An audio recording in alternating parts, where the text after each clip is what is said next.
सतगुरुदेव की जय।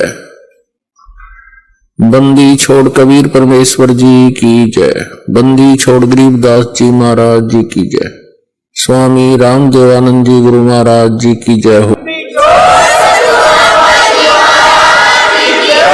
एक बार ये दास कुछ भक्तों को लेकर के सहारनपुर गए थे। सहारनपुर के अंदर एक विशेष स्थान है अपने परमात्मा का और एक बहुत ही अनमोल उदाहरण है संत गरीबदास जी, जिनको कबीर परमेश्वर प्राप्त हुए थे, मिले थे छुडानी गांव में। सतलोक से चलकर वो परमेश्वर आए थे और गरीबदास जी गांव छुडानी, जिला झज्जर, हरियाणा, भारतवर्ष की भूमि पर सन 1717 में उनका जन्म हुआ था। गरीबदास जी का जब 10 वर्ष के हो चुके थे, वो गौओं के पाली गवाले थे खेतों में, वहां परमेश्वर आकर मिले थे। उसके बाद परमात्मा ने उनको साक्षात्कार कराया और अपना सतलोक दिखाया, जहां परमेश्वर रहते हैं, जहां से हम बिछुड़कर आए हुए हैं। तो आगे चल के गरीबदास जी ने परमात्मा कबीर जी की महिमा कलम तोड़ आंखों देखा हाल पूरा लिखा हुआ है, जिसको ग्रंथ सदग्रंथ साहिब हम बोलते हैं, जिनका ये पाठ चल रहा था 3 दिन उस अमरवाणी का। तो गरीबदास जी द्वारा लिखवाई गई वो वाणी है। तो गरीबदास जी का एक शिष्य था। गरीबदास जी कहीं सत्संग करने जा रहे थे और वहाँ एक सहारनपुर का भूमड़ नाम का एक सैनी था, सैनी जाति से एक भूमड़ सैनी नाम का एक भक्त सहारनपुर का कहीं अपनी रिश्तेदारी में गया हुआ था। वहाँ गरीबदास जी सत्संग कर रहे थे। उस पुण्यात्मा ने सत्संग सुन लिया और गरीबदास जी से उपदेश ले लिया। फिर वो छुडानी जाने लग गए, जहाँ गरीबदास जी प्रत्येक पूर्णवासी को सत्संग किया करते थे। अब वो धीरे धीरे इतने प्रभावित हो गए वो भूमड़ जी, भूमड़ भक्त सैनी, के प्रतिदिन ना प्रति महीना सहारनपुर से चलकर छुडानी आने लग गए। पहले तो धीरे धीरे ज्ञान होता है, फिर इतनी श्रद्धा बन गई कि सहारनपुर से चलकर गांव छुडानी, जिला झज्जर में वो प्रत्येक महीना आते। पहले ना तो कोई कन्वेंस थी, ना कोई रास्ते थे, पैदल आना सहारनपुर से चलकर। सहारनपुर से मेरे ख्याल में झज्जर छुडानी गांव 100 किलोमीटर से 150 से 200 किलोमीटर के आसपास है। अब वहाँ से पैदल चलना, और पहले वर्षा के दिनों में ये जैसे बीच में दरियाएं बहा करती थी, उन पर कोई पुल भी नहीं था, वो आते थे। वो ऐसे पिछले 1 वर्ष से ऐसा उसने प्रक्रिया कर ली। अब गरीबदास जी ने कहा, बेटा ऐसे दुख ना पाया कर, तू 1 आधा महीना छोड़ कर आ जाया कर। नहीं बोला, गुरुजी मेरे पर डटया नहीं जाता, मुझसे रुका नहीं जाता। तो गरीबदास जी बोले, कोई बात ना, ले बेटा तेरी मौज है। अब क्या हुआ कि गरीबदास जी ने भादुआ सुदी दूज को शरीर छोड़ना था।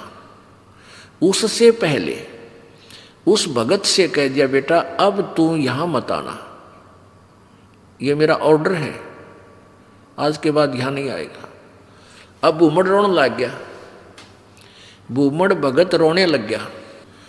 काफी रोता रहा कि गुरुजी ने भाई बड़ा आदेश दिया, क्या बात है, मेरे से कोई त्रुटि बन गई, कोई गलती होगी मेरे से। परमात्मा गरीबदास जी बोले, बेटा क्यों रो रहा है? कि जी यूँ रो रहा हूँ, मुझ दास से कोई गलती तो नहीं बन गई, आपने यहाँ न आने का, आपके दर्शन ना करने का आदेश दे दिया। परमात्मा ने कहा, गरीबदास जी ने कहा कि दर्शन ना करने का आदेश नहीं दिया मैंने, यहाँ न आने का आदेश दिया है। मैं तेरे पास वहीं आऊँगा बेटा। बालक मैंने शादी कर दी, 4 लड़के थे, 2 लड़की गरीबदास जी के पास संतान थी। लड़कियों ने शादी नहीं करवाई, ब्याह नहीं करवाया था, वो आजीवन ब्रह्मचारी रही थी अपनी भक्ति की। 4 बच्चों का ब्याह कर दिया। अब मैं फ्री हूँ बेटा, वहाँ आऊँगा तेरे पास, और तेरा बाग है बताते हैं वहाँ। अच्छा हाँ जी, आपकी दया है, आपकी कृपा से ही तो सब कुछ हो रहा है। तो भाई उस बाग में मेरी एक झोपड़ी डाल दिए बेटा, मैं भी अपना भजन करूँगा और तेरे को सेवा दर्शन हो जाएंगे। तो बड़ा खुश होया और वापस चला गया। अब इंतजार कर रहा है, गुरुजी आए नहीं। उधर क्या हुआ, गरीबदास जी ने वो शरीर छोड़ दिया भादुआ सुदी दूज को सन 1778 में। तो 6 महीने हो गए, भूमड़ वहां रोए जैसे धर्मदास जी रोया करते तरफ में। और इतना बुरा हाल हो गया, हे भगवान क्या हो गया। और उधर से उसका बाग सूख गया, बाग कति सारे में कीड़ा लाग के कति सारा सूख गया। उसने सोची भाई मेरे भगवत जरूर अवश्य गलती बनी है जब गुरुदेव ने मुझे वहाँ दर्शन करने की मनाही कर दी। अरे इधर से यहाँ मेरा बाग सूख गया। अपने आप को कोस रहा है, अपने अवगुणों को ढूंढ रहा है, मैंने कौन सी गलती ऐसी कर दी जो गुरुजी रूस के मेरे थे।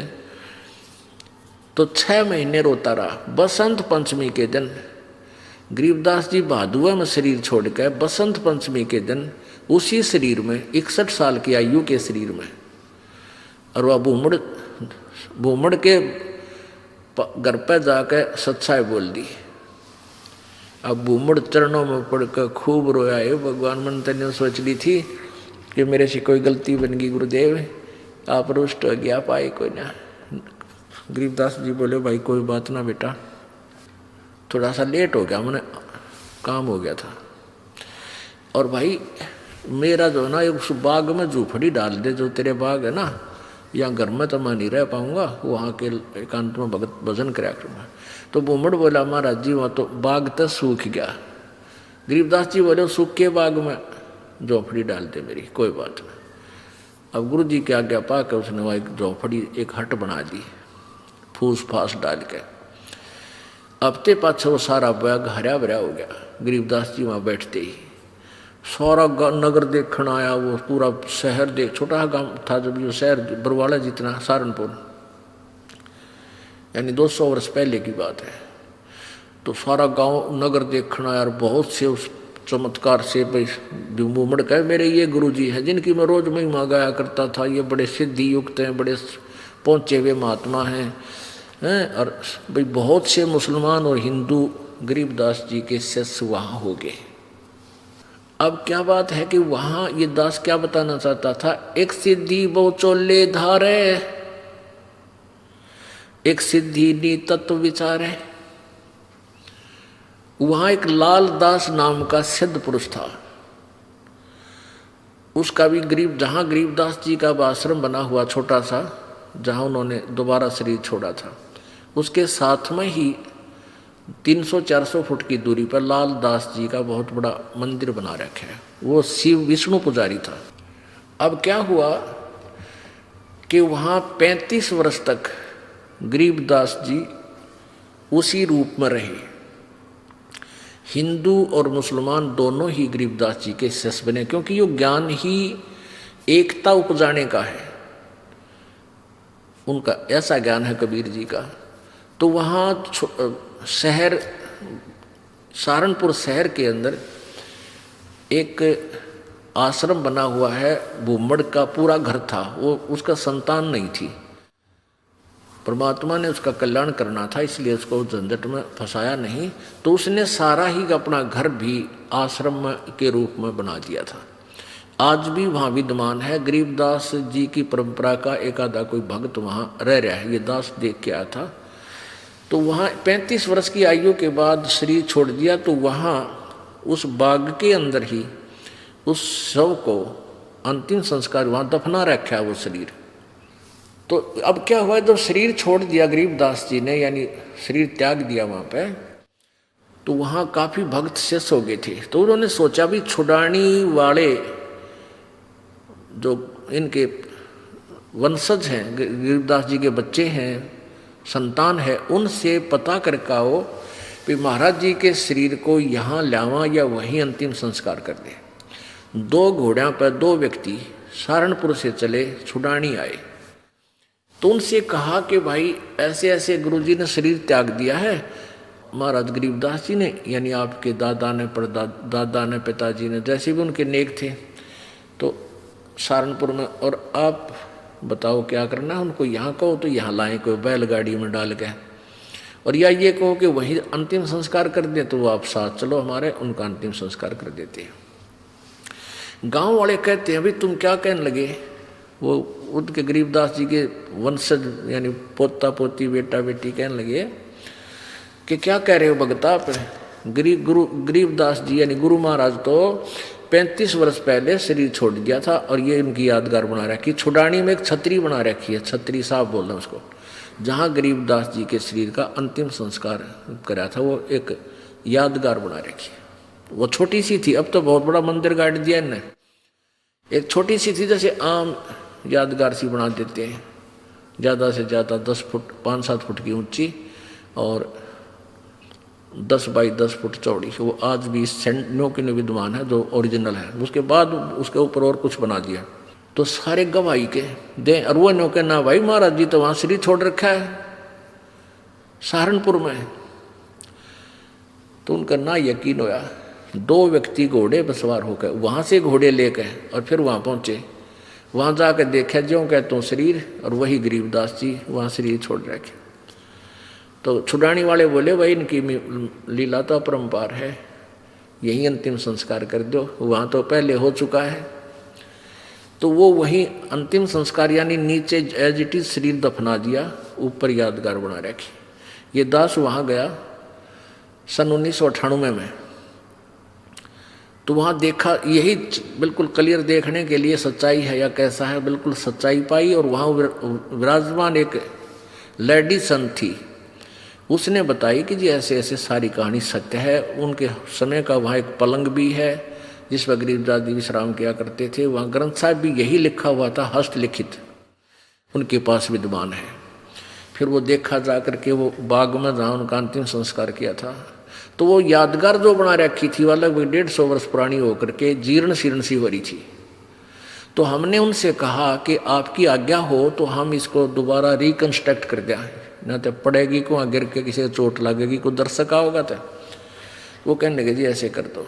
फिर हमने क्या किया कि नीचे का पोर्शन नहीं छेड़ा, वो पुरानी छोटी छोटी ईंटों से बना हुआ था, उसके ऊपर की दोबारा से बढ़िया ईंटों से और एक अच्छा गुम्बद सा बना के वो तैयार किया। और उसके ऊपर पूरा एक बोर्ड लगा रखा है, पूरी कहानी लिखी हुई हमने कि ऐसे ऐसे ये हुआ था।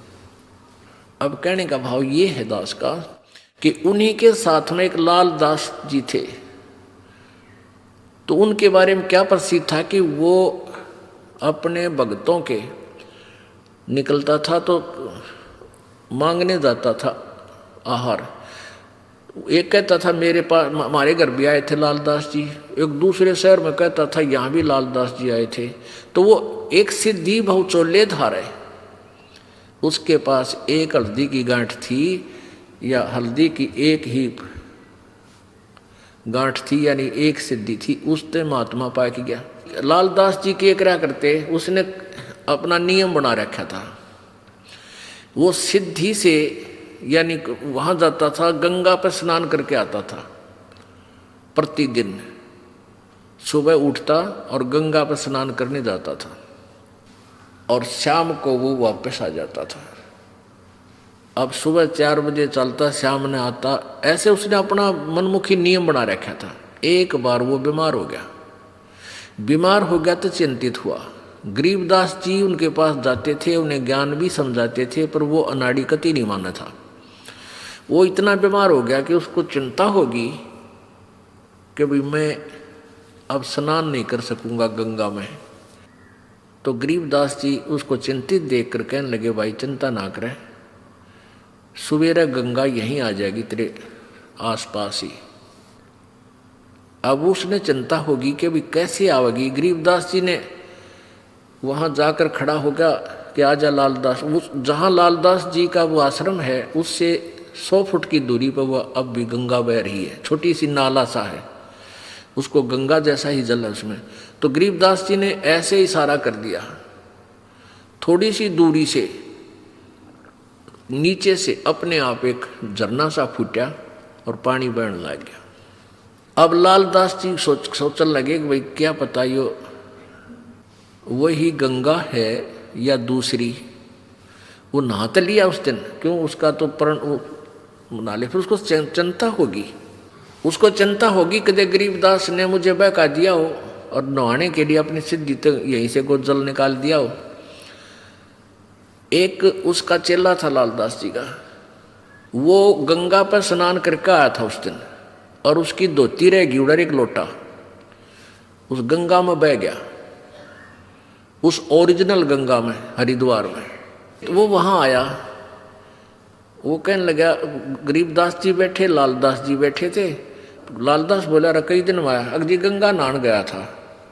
अच्छा भाई, और ठीक? हाँ ठीक हूँ जी।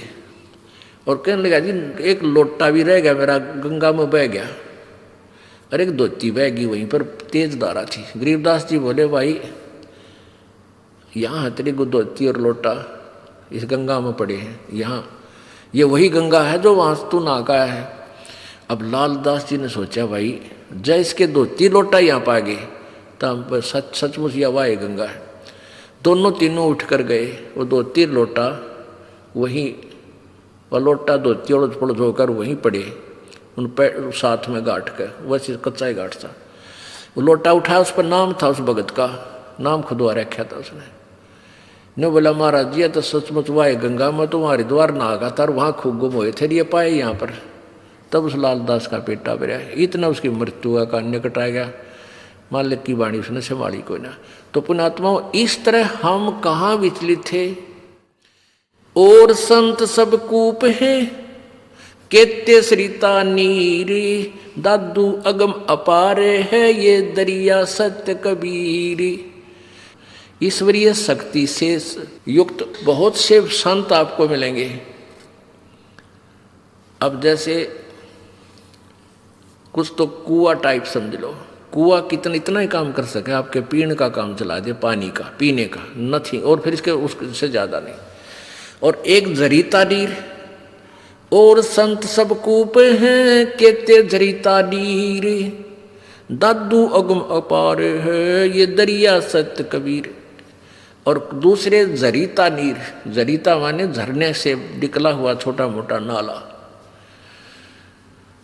और कबीर परमात्मा को दरिया समझो कि दरिया में नदी से कितना इतना पानी परियो, जल प्रयोग करो, चाहे नहर भी निकाल लो और पशु भी नहा धो लो, उसमें सिंचाई भी कर लो, तो भी जल अंत नहीं होता।